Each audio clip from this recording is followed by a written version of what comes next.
Mesa Política. Una mirada feminista para avanzar en la igualdad. Hola, ¿qué tal? Muy buenos días. Lunes. Yo ya quiero irme a la mitad de la semana, ustedes perdonen.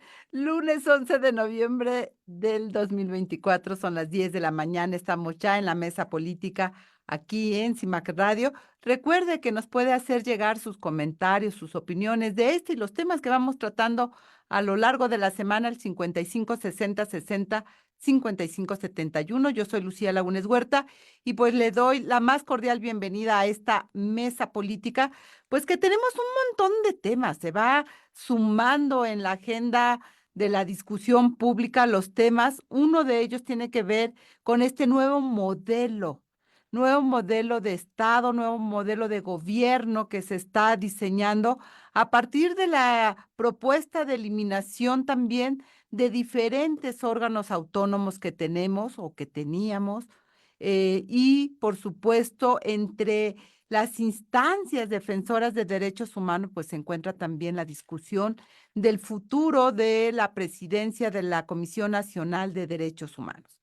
Una semana, venimos de una semana donde sale a la luz pública ya esta terna que el Senado dio a conocer, en donde, eh, si fuera por votas, digamos, por el número de prelación que se había logrado obtener a partir de las entrevistas que se habían hecho con las personas candidatas a la CNDH, pues la actual presidenta de esta comisión no tendría que haber estado, si mi memoria no me falla, estaba en el lugar número 15 y del 15 la subieron al segundo lugar, eliminando una presencia de una joven mujer, con una larga trayectoria también en la defensa de los derechos humanos, que es Tania Ramírez, hoy directora de la Red por los Derechos de la Infancia en México.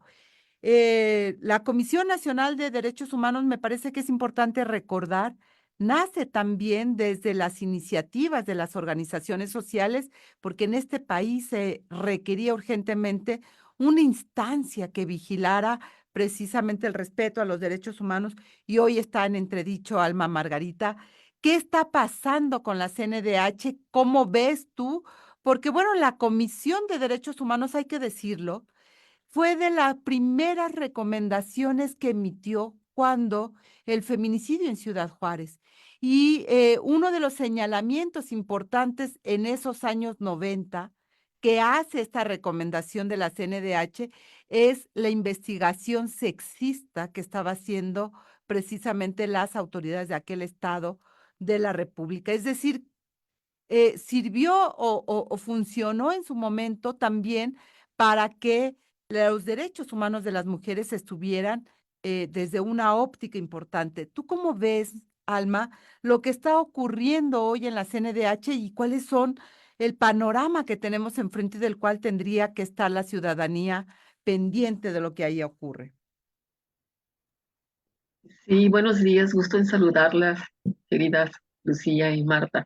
Pues primeramente vemos que estamos en una situación a nivel nacional con la desaparición de todas estas instituciones, muy grave, con mucha preocupación, porque hay una cuestión que tiene que ver con la transparencia, que es un requisito para los procesos democráticos de cualquier sociedad en el mundo.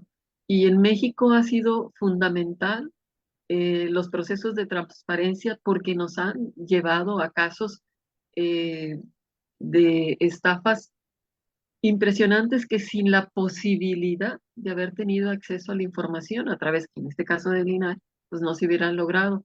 En el caso específico de la Comisión Nacional de Derechos Humanos, como bien lo señalas, Lucía, efectivamente ha permitido en distintos momentos poder generar un proceso de exigencia de cumplimiento de el ejercicio con la transversalidad de la perspectiva de género y actualmente en este momento con lo que tiene que ver con la terna, pues hay muchas voces eh, que han estado denunciando el que se esté apoyando la candidatura de Rosario Piedra porque se bajó.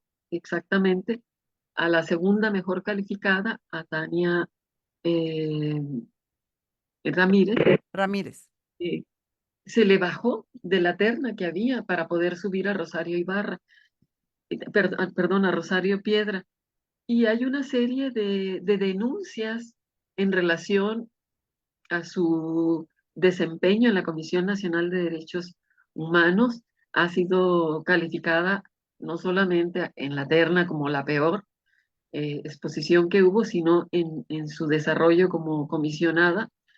Y el mensaje que se estaría mandando, porque está respaldada por las autoridades, los grupos que están en el poder institucional, pues es el respaldo a una persona donde se está diciendo que se permite la deshonestidad. Recordemos que ella en el proceso de, de, de cartas de recomendación presentó una falsa ante el Senado. Entonces, respaldar a una persona con que hace un ejercicio deshonesto, de trampa, de mentira, es gravísimo, sobre todo para cualquier cargo, pero sobre todo para este, que ha sido el contrapeso de la denuncia de acciones inconstitucionales. Tú muy bien también lo llegaste a comentar en otro programa, la acción de inconstitucionalidad que tenía que ver con la ley 3 de 3, estaba defendiendo a los deudores de pensión, es decir, las madres buscadoras, las familias donde hay víctimas de feminicidio, eh, las poblaciones que han recibido y han sido agredidas con violaciones sexuales, o sea, no han tenido el respaldo suficiente de esta comisión y ha habido una serie de denuncias. Entonces, hay una contradicción porque la misma presidenta está en contra de la reelección y es otra de las situaciones que nos llama la atención, que se está respaldando a una persona no por su perfil, sí porque es hija de Rosario Ibarra de Piedra, que todas sabemos que tiene una larga trayectoria, una defensora de derechos humanos, que se fue contra todos los gobiernos, incluso no recibió de manos del anterior presidente un reconocimiento que se le hacía, porque dijo, hasta que no cumplas con que me digas quiénes fueron y resuelvas esto. O sea, una mujer profundamente digna, combativa, su hija no lo es. Entonces no puede ser que por ser hija de, esa sea su carta de presentación. Y lo digo porque ha sido la misma presidenta y muchas otras, no solo a ella, quienes lo han argumentado como parte de la razón que ella debe de estar ahí. Las causas no se heredan, ¿no? O sea, si yo fui una, o en el caso de Rosario Piedra, la madre, por supuesto, es un ícono emblemático en la historia de este país en defensa de los derechos humanos, pero esto no se hereda. Marta Tagle, yo sé que tú has seguido muy de cerca el proceso, que has estado, pues, acuciosamente siguiéndolo. ¿Qué miras? ¿Frente a qué estamos? Porque no sé tú cómo la ves, pero yo creo que quede quien quede como presidenta de la Comisión Nacional de los Derechos Humanos, queda con poca legitimidad ante dos elementos: el desaseo del proceso, que es brutal, el, pues el juego tan sucio con el cual se está llevando y la falta de transparencia, que ya lo decía Alma Margarita, y una actitud bastante, no sé cómo calificarla, pero dime tú cómo la ves en 3 minutos antes de irnos al corte. Pues yo creo que sí hay una gran diferencia en quién quede. O sea, a pesar de lo que ha sido el proceso y de que dejaron fuera a Tania, el que pusieran a Rosario Piedra sí sería una total despropósito, porque ¿para qué hicieron esa convocatoria? ¿Para qué convocaron a la sociedad civil? ¿Para qué hubo tantas personas aspirantes? ¿No? Hubo 48 que se registraron, numerosas organizaciones que participaron con comentarios. Entonces yo sí creo que hay una gran diferencia entre avalar todo este desaseo poniendo nuevamente a Rosario Piedra, de que digo, no tendría ningún caso haber pasado por todo esto, o elegir alguna otra de las dos. Me parece que además en el proceso es bien importante decir que solo la Comisión de Justicia, porque son dos comisiones, la de Justicia y la de Derechos Humanos, hizo evidentes las evaluaciones de las personas aspirantes. Y la peor evaluada no es Rosario Piedra, la que salió solamente con un punto. Y efectivamente las primeras tres mejor evaluadas eran Nayeli, era Tania y finalmente era Paulina, ¿no? Y entonces ahí es cuando meten el criterio político, pero de no haber conocido esta evaluación, ni siquiera nos hubieran, o sea, todos después de haber oído la comparecencia hubiéramos dicho, qué terrible comparecencia, pero nos hubiéramos quedado solamente con eso sin saber la evaluación. Sí, absolutamente esto que tú señalas es muy importante, dar información de cara pública. Lo que hizo la Comisión de Justicia fue muy importante porque sí te marca, ¿no? Te pone el piso a partir del cual se está discutiendo lo que hoy tenemos y que esperemos que esta semana se resuelva, porque sí creo que los procesos dan legitimidad o no a quienes van llegando y les fortalece. Si hay algo que tiene la comisión, precisamente es el papel de honorabilidad, déjame decirlo así, que puede tener quien ocupe la presidencia de esa comisión, porque sus recomendaciones se basan mucho en la sustentabilidad de la argumentación y del por qué en términos de la defensa de derechos humanos. Vamos a hacer un corte de estación, no se vaya, estamos en Mesa Política, regresamos.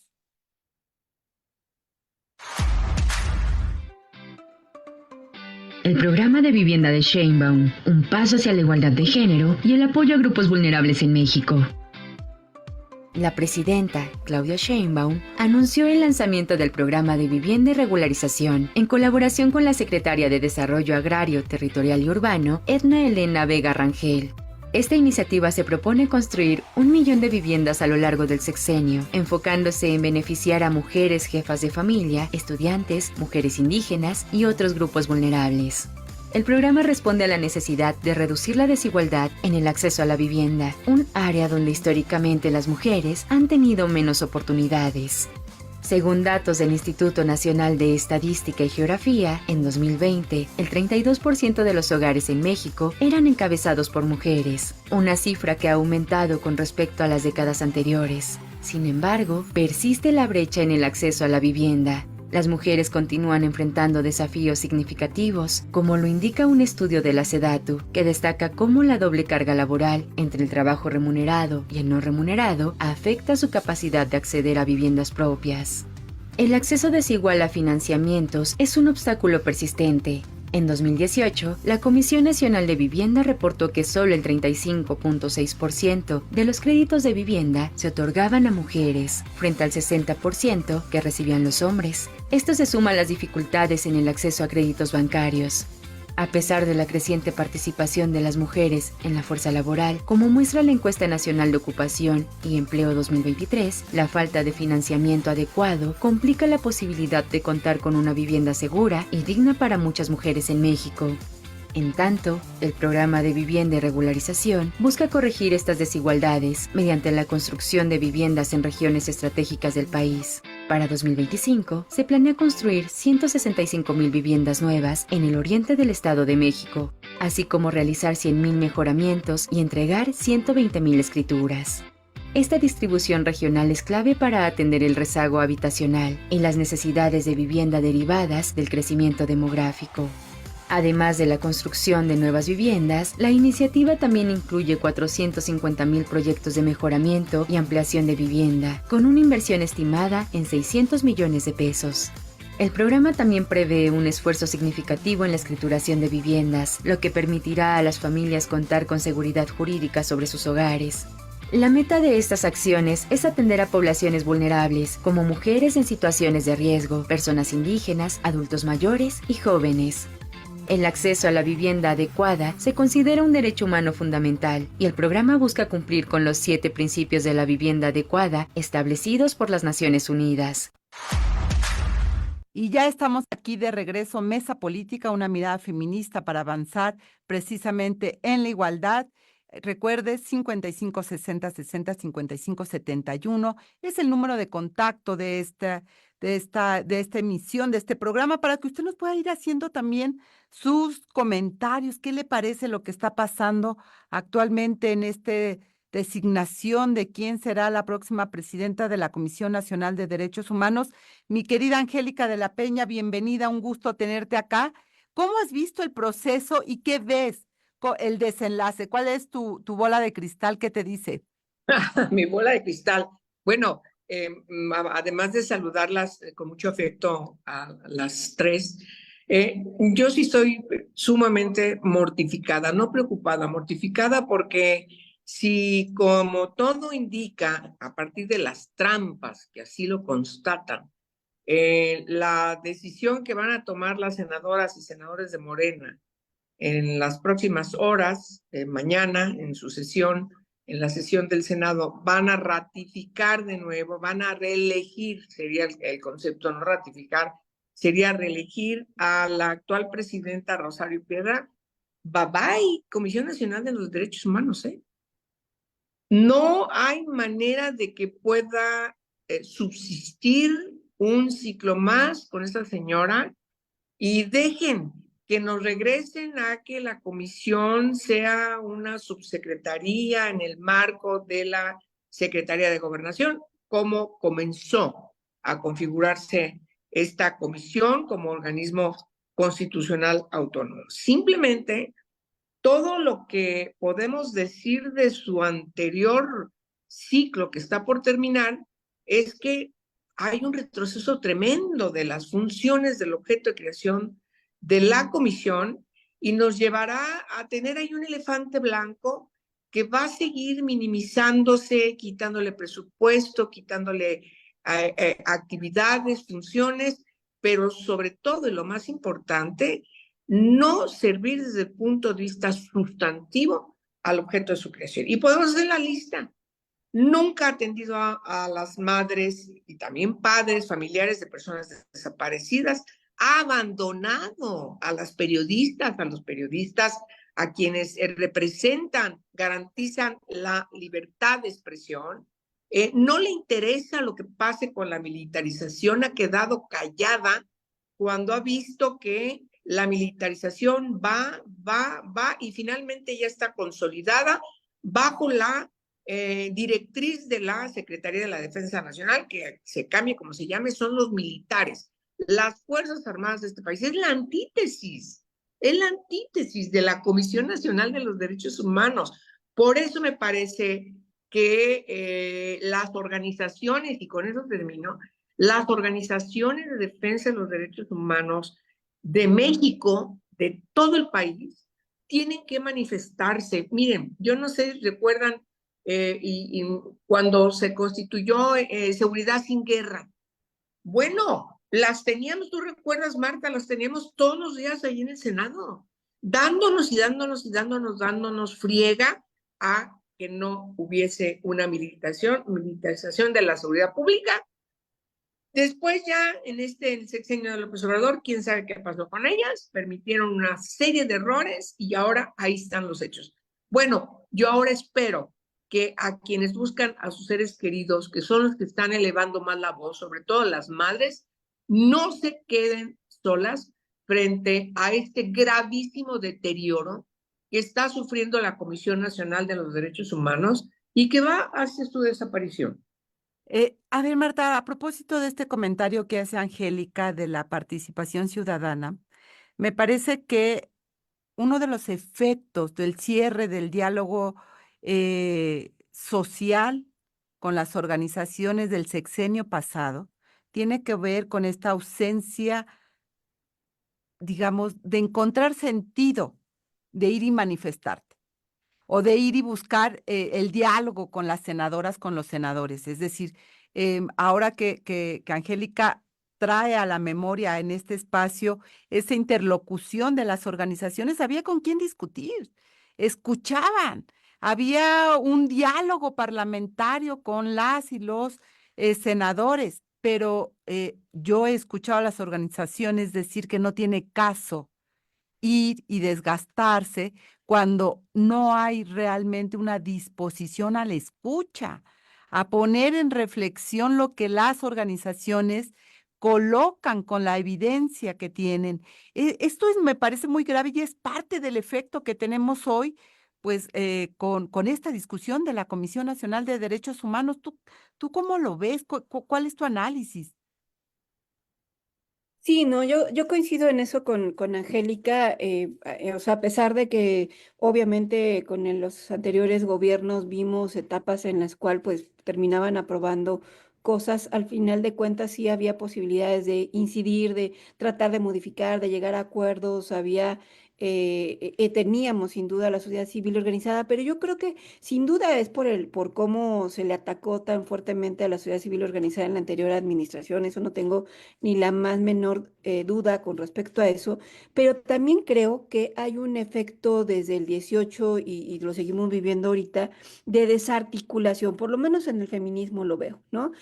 Ustedes conocen a Rosario Ortiz, una amiga feminista, que yo le decía, a ver, tú y yo fuimos diputadas en el 2006 y a pesar de que también fue una época bien compleja, porque fue la época también de polarización a partir de que Andrés no reconocía el resultado de la elección, nos tocó ser diputadas en ese momento tan difícil y a pesar de eso logramos presupuestos etiquetados, el aumentar la cuota de género, en fin, muchas cosas que logramos en esa legislatura. Y decía, ¿cómo es que a pesar de que estábamos tan polarizados logramos eso? Y ella me decía con mucha sabiduría, pues que el problema es que estamos fracturadas, ¿no? O sea, el movimiento nos pasó de por medio, ¿no? Y entonces unos se quedaron de un lado y otros se quedaron del otro. Y yo lo veo ahora con respecto al tema de la CNDH, de la propia Secretaría de las Mujeres, no veo que nadie esté realmente como involucrado tratando de incidir, porque todavía hay muchas mujeres del lado del feminismo que están del lado del gobierno, dándole, pues como digamos, esperando que las cosas sucedan o incluso avalando muchas de las cosas que están sucediendo, y eso nos ha fracturado enormemente, porque o sea, confrontarnos entre nosotras creo que es algo que no nos hemos permitido, pero que en los hechos lo vivimos en los chats plurales en los que convivimos, ¿no? Esta fractura se vive de manera permanente y por supuesto que sucede ahora con la CNDH y con otras organizaciones. A ver, Alma Margarita, tú vives en, digamos que tu espacio político es el movimiento feminista, ¿no? ¿Cómo miras también esto que está señalando Marta Tagle? ¿Qué lectura le das también a la luz de la CNDH? La CNDH ha quedado de ver a las mujeres. Recordemos que la toma que hicieron simbólicamente, bueno, la toma de hechos de la oficina de la Comisión Nacional de Derechos Humanos que hicieron las feministas, recordarán, este organismo levantó denuncias penales contra las ocupas de su momento, es decir, tienen juicios penales contra las feministas. ¿Cómo lees todo esto a la luz de esta posible reelección de Rosario Piedra? Bueno, yo coincido también con las observaciones que hacen de la fractura que hay al interior del movimiento feminista. Sin embargo, también muchas consideramos que dentro de los partidos políticos, aquellas compañeras que se han asumido como feministas y que han tenido una trayectoria, nosotras no vemos, no hemos visto que hayan estado confrontando y de alguna manera esa parte nos parece bastante grave porque es una manera también de legitimar lo que se está haciendo, por un lado, y por el otro, hay organizaciones de la sociedad civil que abiertamente están avalando este tipo eh, movimientos de ajedrez, por llamarle de alguna manera, y realmente nos impresiona, pero sí hay de por medio también apoyos económicos donde es una forma de silenciar a la disidencia dentro de las organizaciones de la sociedad civil. Y es lamentable que yo lo diga, pero es parte de la realidad. Esa división no solo es política, también tiene que ver que hay un respaldo económico por el que también están ahí, ¿no? Entonces, eh, y como mencionamos en otro momento, el hecho de que se haya retirado totalmente el diálogo, la apertura, las mesas de trabajo con la diversidad de organizaciones de la sociedad civil, pues ha sido algo sumamente grave porque no solamente no es el diálogo, sino también ha sido la censura. Cuando no estás de acuerdo, cualquier cosa que digas en automático empiezan a marginarte. Eh, Así que el diálogo va mucho, el no diálogo va mucho más allá de cerrar la puerta, sino también de marginar. Y no solamente políticamente, económicamente, la sociedad civil representamos esa población especializada que podemos dar apoyo a una serie de proyectos porque tenemos un perfil y una trayectoria que avala lo que hemos hecho. Y ahora no se reconoce. Aquí has colocado varios elementos, mi querida Alma, o sea, eh, pero uno que me preocupa muchísimo, esto que tú señalas, que hay pagos económicos a ciertas organizaciones y que por eso hay silencios. Esto ratificaría mucho de lo que también el discurso de Andrés Manuel fue en términos de las organizaciones y el manejo que pueden ser. A mí me gustaría que después del corte regresáramos para clarificar exactamente a qué te refieres y frente a eso, que viene en torno a pues la CNDH. Ya lo dijo Angélica, es decir, el retroceso es brutal en materia de su deber. Marta también lo ha señalado, es decir, ¿cuál sería el llamado que tendríamos que hacer en general al Senado, ¿no? Que será que el órgano que tome la decisión, pero también hacia las organizaciones de derechos humanos que tendrían que estar, lo han hecho. El Parlamento Abierto en el que estuvo el Centro PRO, Artículo 19 y otras organizaciones señalaron muy bien que sería lamentabilísimo que quedara ratificada Rosario y dieron argumentos muy de peso de lo que esto significa por los vacíos, que aquí mismo se han señalado. Pero vamos un corte de estación, regresamos contigo, Alma, y ir cerrando el tema por lo que venga el día de mañana. Volvemos. De regreso, Mesa Política, una mirada feminista para avanzar en la igualdad. Y bueno, pues tenemos enfrente lo que tenemos, Alma, pero tú haces una afirmación que me parece fuerte y por eso no quiero dejarla ahí, no quiero que se quede como un comentario, sino profundizar en esto que tú estás señalando. Cuando dices que hay apoyos económicos y que por eso las organizaciones, ¿qué organizaciones, cuáles, qué tipo de apoyos? No están de manera activa en la defensa de la Comisión Nacional de Derechos Humanos y de lo que significa, porque no es solamente la institución per se, es todo lo que tiene atrás en una situación de país con graves violaciones de derechos humanos. Ya hacía un recuento Marta, Angélica, precisamente, desapariciones, militarización, la violencia estructural brutal, las noticias de Querétaro que lo tenemos a la Ciudad de México a 2 horas, no es cualquier cosa y perder una institución como la Comisión Nacional de Derechos Humanos en términos de su papel, como lo decía Angélica, tiene impactos y ha tenido impactos en la vida de este país. Sí, bueno, en concreto me refiero a los proyectos. Cuando, cuando vemos que hay proyectos para desarrollar en la política nacional, ya sea de igualdad o contra la violencia hacia las mujeres, eh, vemos que hay la posibilidad efectivamente de concursar. Y cuando decía que muchas organizaciones de la sociedad civil han sido discriminadas o hemos sido discriminadas y otras se han priorizado y no precisamente porque haya sido un perfil. A este tipo de motivaciones es a las que me refería en concreto. Y en relación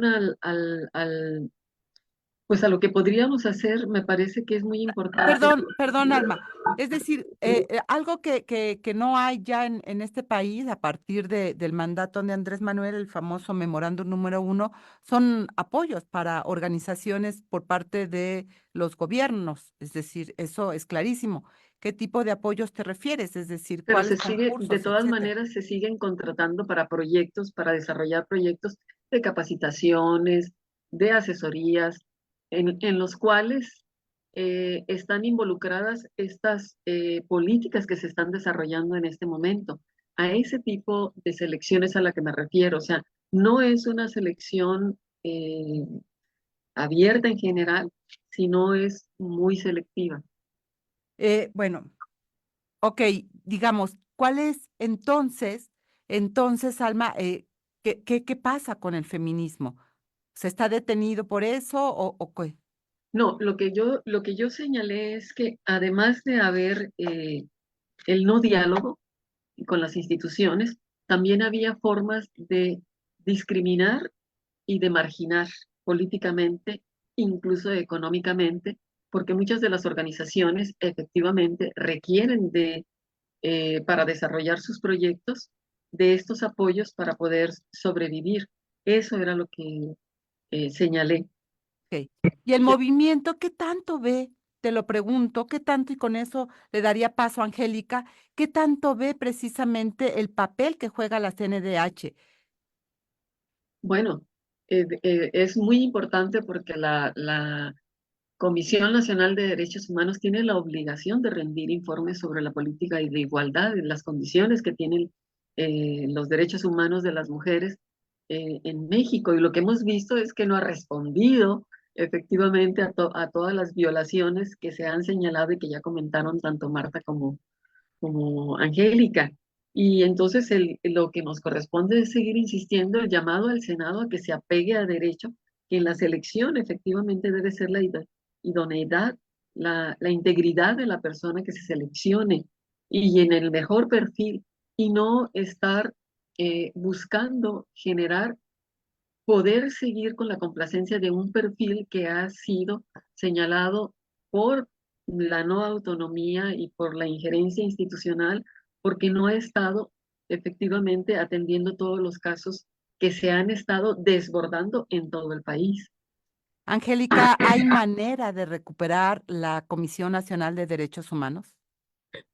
Pues mira, creo que de la terna, lamento mucho que han quitado a Tania Ramírez, lo tengo que decir con puntualidad, para mí era la mejor.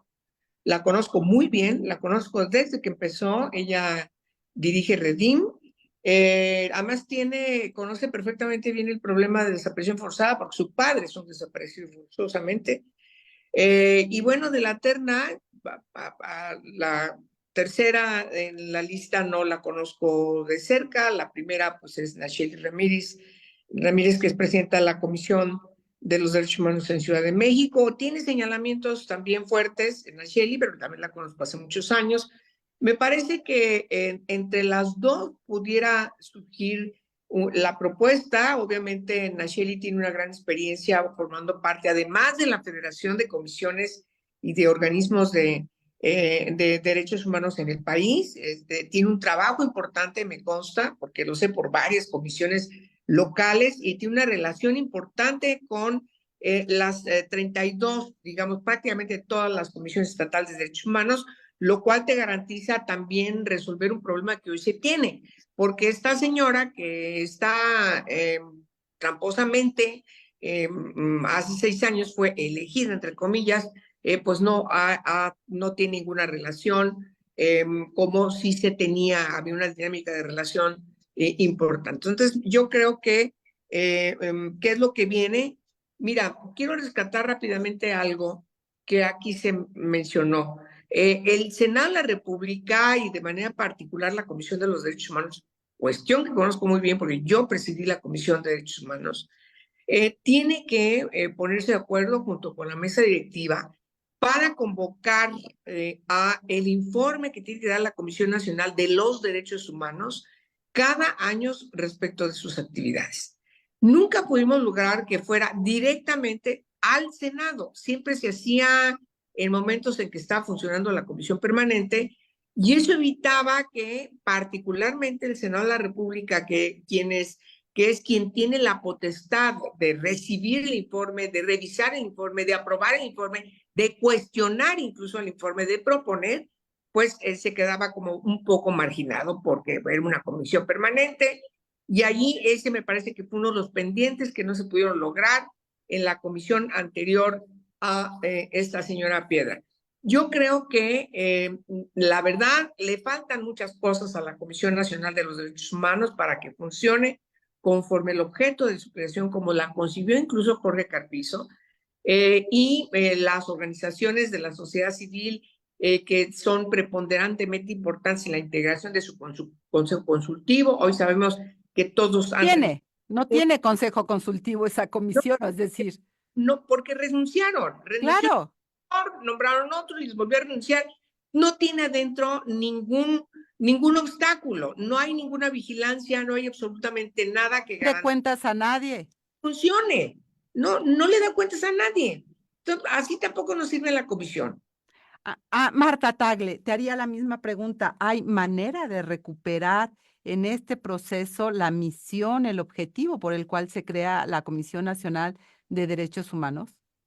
Yo creo que, y hay que también en un sentido de autocrítica, la Comisión Nacional de Derechos Humanos nunca ha operado al 100%.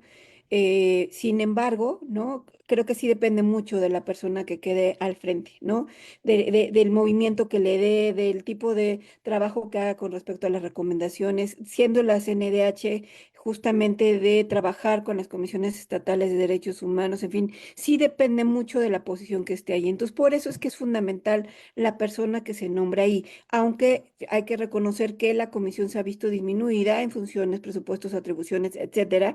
Creo que sí depende mucho de la persona. Por eso es que las organizaciones están exigiendo que se respete el proceso y que por ningún motivo se reelija a esta mujer que ocupa pues la peor de las evaluaciones. Insisto, si no hubiéramos conocido las evaluaciones de la Comisión de Justicia, sería imposible saber que ella fue la peor evaluada. Digo, lo vimos, ¿no? Quienes vimos las comparecencias, pero fue la peor evaluada. Entonces creo que habría que exigir incluso que se conocieran las evaluaciones por parte de la Comisión de Derechos Humanos, porque yo creo que el tema está en que ni siquiera en Morena hay pues el consenso de que sea ella. Y pues, aparentemente hay una línea que se dice viene desde allá, desde Chiapas, ¿no? Desde el rancho de retiro del expresidente, pero al final de cuentas es un voto secreto, entonces yo con eso cerraría. O sea, al final de cuentas los senadores de Morena que van a votar por cédula, con que 2 o 3, sabemos que la votación además para la mayoría calificada que tienen está muy limitada, con que 2 o 3 votaran por cédula en contra de esa línea, no se les acabaría el consenso. Entonces creo que todavía hay posibilidades de que en la votación se elija otra cosa, de que de verdad piensen en este espacio de la CNDH, en un país donde tenemos tantas violaciones a diario de derechos humanos. Lo mínimo que esperamos es que exista una comisión que realmente funcione y que no nada más esté ahí alguien pues ocupando el lugar. Es decir, si hay una ética política dentro de quienes están conformando hoy el Senado de la República, tendrían que evaluar a la luz de este proceso quién es el mejor perfil para dirigir la Comisión Nacional de Derechos Humanos y no elegir a partir de un dogma de partido, de una designación política que está leyendo intereses políticos y no la tarea que debe de llevarse a cabo. Vamos a ir a un corte de estación y volvemos ya para prácticamente cerrar esta emisión. No se vaya, estamos aquí en la mesa política 55 60 60 55 71. Volvemos. Mesa Política. Una mirada feminista para avanzar en la igualdad.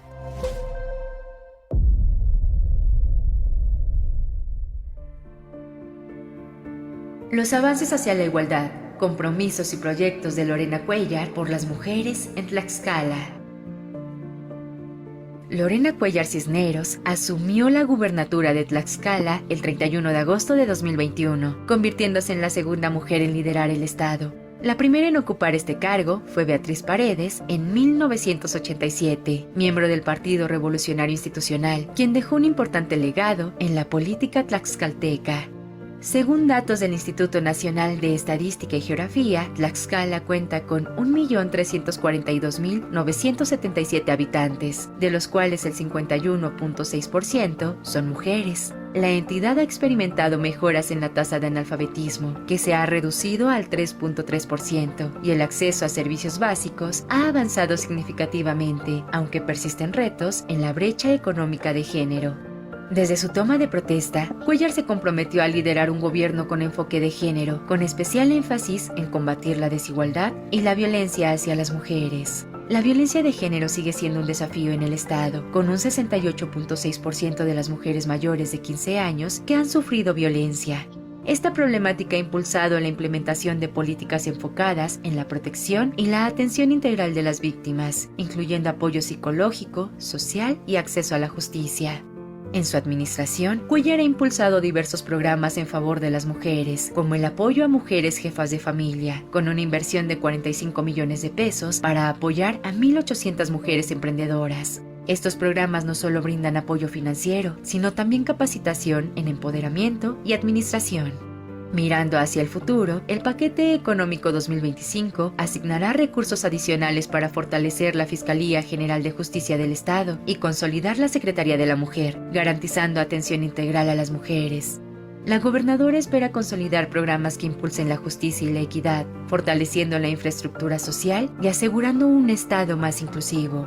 La gobernadora Lorena Cuellar Cisneros ha demostrado un compromiso tangible en su administración, a través de la implementación de programas que no solo abordan la violencia y la discriminación, sino que también fomentan el emprendimiento y la capacitación, busca empoderar a las mujeres y transformar sus vidas. Este enfoque integral, sumado al respaldo financiero en el Paquete Económico 2025, refleja su determinación por crear un entorno donde las mujeres no solo sean beneficiadas de políticas públicas, sino protagonistas activas en la construcción de un futuro más justo y equitativo para todas y todos en el Estado. Y ya estamos de regreso en el cierre prácticamente de la emisión de hoy de esta mesa política.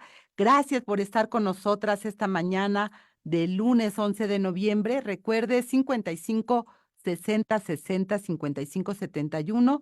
Háganos llegar también todas sus reflexiones, opiniones sobre lo que está ocurriendo en en la CNDH y esto que hemos visto la semana pasada y que mañana es un día clave. También a través de las distintas redes sociales de CIMAC Noticias, en Twitter, a través del Facebook, Instagram, como ustedes, pues eso, naveguen en las diferentes redes sociodigitales. El programa pasado, Alma Margarita, estábamos muy contentas de que probablemente, ¿verdad? Dobletearíamos dos mujeres en América del Norte. Creíamos que el rostro femenino de Kamala sería el ganador, con todo lo que eso implica, ¿no? Las propuestas, etcétera. Y resultó que no. A ver, ayúdanos a entender qué pasó ahí. No, bueno, realmente a mí me parece un golpe durísimo para los derechos sexuales y reproductivos de las mujeres en el mundo, porque va a empezar, bueno, no va a empezar, ya lo anunció, a desmantelar todo lo que tiene que ver con el aborto y, y me parece que pues es importante la reflexión, qué tipo de gobernantes estamos eligiendo, o sea, él, un hombre eh, delincuente, tiene 34 cargos, misógino, misógino abiertamente, acosador, racista, sexista, o sea, abiertamente, no le importa lo que piense nadie. Si en la elección pasada ganó aún con menos votos, o sea, tuvo más votos Hillary Clinton, pero sabemos digamos que el instrumento para dar la votación mayoritaria es distinta como se realiza el proceso electoral en Estados Unidos. En esta ocasión, él logró la mayoría en todo, en todo. O sea, le fue mejor. Absolutamente, pero eso es lo que nos saca digamos, de la lógica en términos de por qué alguien con tanta puntos en contra, por decirlo de alguna manera, gana una Sí, elección. sí, y cuando se siguen analizando, por ejemplo, 2% más de la población blanca y 13% más de la población latina. Pero ¿qué Yo explicación yo le das a esos datos, mi querida Alma? ¿Qué escuché, está pasando ahí? claro, yo escuché videos de jóvenes convocando a votar por Trump, porque decían que él no iba digamos, a generar no iban a sacar tanta población de migrantes de Estados Unidos como lo hacía el Partido Demócrata. O sea, hacían una comparación, porque en términos porcentuales no se puede decir que los republicanos hayan sacado más, pero era el mensaje que estaban mandando Ah, en TikTok, jóvenes, mujeres y hombres. A ver, colocas el tema de las redes sociales que sabemos que Musk estuvo por supuesto respaldando a Trump, estuvo Sí, metidísimo, yo, ya le dijo que va a pues, estar en su gabinete, sabemos al menos lo que ha trascendido que en una reunión estuvo Musk precisamente, es decir, Angélica, ¿cómo lees? Ya lo decía Alma Margarita, es decir, es sexista, es xenófobo, es todo lo que no quisiera, yo ya no sé quién, pero creo que nosotras cuatro coincidimos, en un gobernante y sin embargo está ahí con estos números que nos decía Alma, con mucha mayor votación de población latina que votó a favor de ellos, ¿no? Y leía una columna que la semana pasada que me parecía muy interesante, porque decía, no, lo que se votó no es solo el personaje, sino una propuesta política de país. Y ahí me parece que es el tema que nos preocupa, bueno, los derechos sexuales y reproductivos de las mujeres y los derechos de las mujeres a secas, lo dejaría así. ¿Tú cómo lo lees, mi querida Angélica? Bueno, es que ahí es donde está la clave, creo. Los analistas han dilucidado que los hombres latinos y de origen afrodescendiente fueron determinantes para darle el triunfo a Trump, sobre todo en estos estados bisagra. Y me parece también que Kamala Harris lo tenía muy complicado, 140 y tantos días de campaña son muy pocos, y creo que el Partido Demócrata está entrando en una etapa de una reflexión respecto a los errores que han cometido y que en campaña pues se reflejan. Tienes a Trump años haciendo campaña, no sé qué nos recuerde eso, y a una candidata que tiene pocas semanas, meses para remontar esa campaña de años de Trump. Estados Unidos, eh, tengo muchos parientes allá, amigas, amigos, sí hay un ánimo anti-inmigración, sobre todo migración irregular, sí la hay. No es que piensen que se tengan que ir todos los que están de manera irregular en Estados Unidos. Bueno, allá dicen, aquí en México están un migrante de manera irregular, en Estados Unidos está de manera ilegal. Entonces, ahí hay una criminalización, a diferencia de México, de quienes entran sin papeles ordenados, ¿sí? Entonces, sí hay un sentimiento respecto de que está llegando mucha gente, están entrando muchas personas y que no saben por dónde, cómo controlar. Sí existe ese sentimiento, incluso en quienes fueron o descienden de migrantes. Lo curioso, ¿eh? No es decir solamente el blanco, sajón, adulto, poderoso, qué sé yo, no. También encuentras en otros grupos sociales este sentimiento de falta de orden para evitar el asunto de la migración. Pero también hay otro problema que lo ha usado muy bien, perfectamente bien Trump, que es el asunto del fentanilo.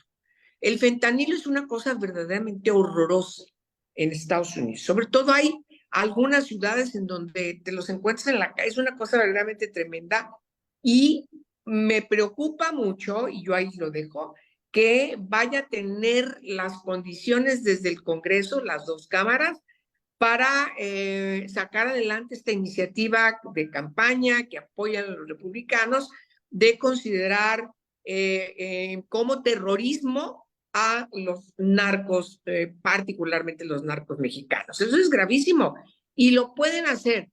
La presidenta, no me lo preguntaste, pero te lo digo, la presidenta Sheinbaum tiene una papa caliente en las manos. No, Porque totalmente. no es verdad de que va a tener un diálogo fluido con él, no, para nada. Vemos lo que pasó cuando llegó en su primer periodo, nadie nos dice que va a ser distinto, mi querida Marta, pero a ver, este tema de las drogas, que es un tema que tú también conoces muy bien, Marta, mira qué cosa, ¿verdad? Te dejó la estafeta muy bien puesta, Angélica, en términos de la política de drogas de Estados Unidos, porque Estados Unidos solo le pide al mundo, ¿no? Detengan el narcotráfico, que está muy bien, pero en su país, que es el más consumidor de drogas, entre ellos el fentanilo, pues no nos cuenta cuál es la política que desarrolla. Y ahí es todo un nudo gordiano, mi querida Marta. Sí, ¿no? Y además eso sin duda nos pega directamente a nosotros por todo lo que comentaba ya Angélica, ¿no? Del tráfico del fentanilo y otras drogas, pero que además el gran problema que hemos visto siempre con respecto a cómo desde estos grupos pues de ultraconservadores, como el que ahora llega nuevamente al gobierno de Trump, con Trump, es que ven el tema como un asunto meramente penal, de persecución y no como un tema de salud pública, que en Estados Unidos el problema de las drogas es un enorme problema de salud pública y no solamente por las drogas ilegales, sino también por las drogas legales, ¿no? Y entonces eso pues nos lo trasladan a nosotros compartiendo una frontera y también en eso comparto mucho con Angélica y Alma porque vimos cómo se comportó Trump en su primer periodo y francamente ninguneaba al presidente López Obrador, ¿no? No me lo quiero imaginar ahora con la presidenta, porque sin duda es un macho, ¿no? Misógino, que querrá hacerlo también y que nunca tiene ningún tipo de consideración. Entonces no vienen tiempos fáciles en ese sentido, pero creo que lo que nos obliga a sí pensar y dar una discusión seria en nuestros países de qué es lo que está pasando. Están llegando en varias partes del mundo, ¿no? Este tipo de personajes, ¿no? En Argentina, Milei, Trump, incluso en Salvador, Europa ha habido claro. personajes de esta naturaleza y entonces algo está sucediéndonos como sociedad, que es la resistencia al cambio, a los derechos de las mujeres, porque yo creo que sí, sin duda, uno de los temas que está de por medio es esto que representa la incursión de más mujeres tomando decisiones con derechos plenos. Sí hay una, por lo menos en Argentina yo lo vi muy claro, esta sociedad conservadora votó masivamente por un personaje como Milei y las principales afectadas están siendo las mujeres. En Estados Unidos también y una parte importante de los hombres latinos votaron por un personaje como Trump. Entonces, sin duda, sí hay un tema que tenemos que analizar con mayor detenimiento de qué es lo que está pasando en el mundo con estas visiones conservadoras que ponen en entredicho los derechos de las mujeres. O sea que el panorama de esta semana es pronóstico reservado en términos de la CNDH, veremos qué pasa y veremos cómo se va a desarrollar parte de esta relación Estados Unidos-México, ya lo señalaba las tres, hay que ir mirando, no lo va a tener fácil Claudia Sheinbaum, por supuesto que no. El tema de los aranceles es una amenaza que él ha usado y que vimos que le funcionó, que fue el gran tema, recordarán también ustedes, Marta, que fue esa la amenaza o actúan o le subimos los aranceles y creo que esa fórmula que vio que funcionó es la misma amenaza que está colocando ahora precisamente con Claudia Sheinbaum, a la que ha calificado de linda, ¿no?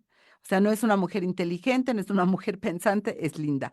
Así que tenemos temas para ir recolectando en esta semana. Nos escucharemos, nos veremos el próximo lunes aquí en la Mesa Política. Gracias a las tres por estar esta mañana con nosotras y nos vamos despidiendo. Gracias a la producción que estuvo a cargo de Lucero Zamora, Saraí Nicanor en la asistencia de producción. Marlene Galván, quien realizó las cápsulas que escuchamos, el guión y la selección musical. Yo soy Lucía Lagunes Huerta. Nos escuchamos el próximo lunes aquí en la Mesa Política. Hasta luego. Mesa Política. Una mirada feminista para avanzar en la igualdad.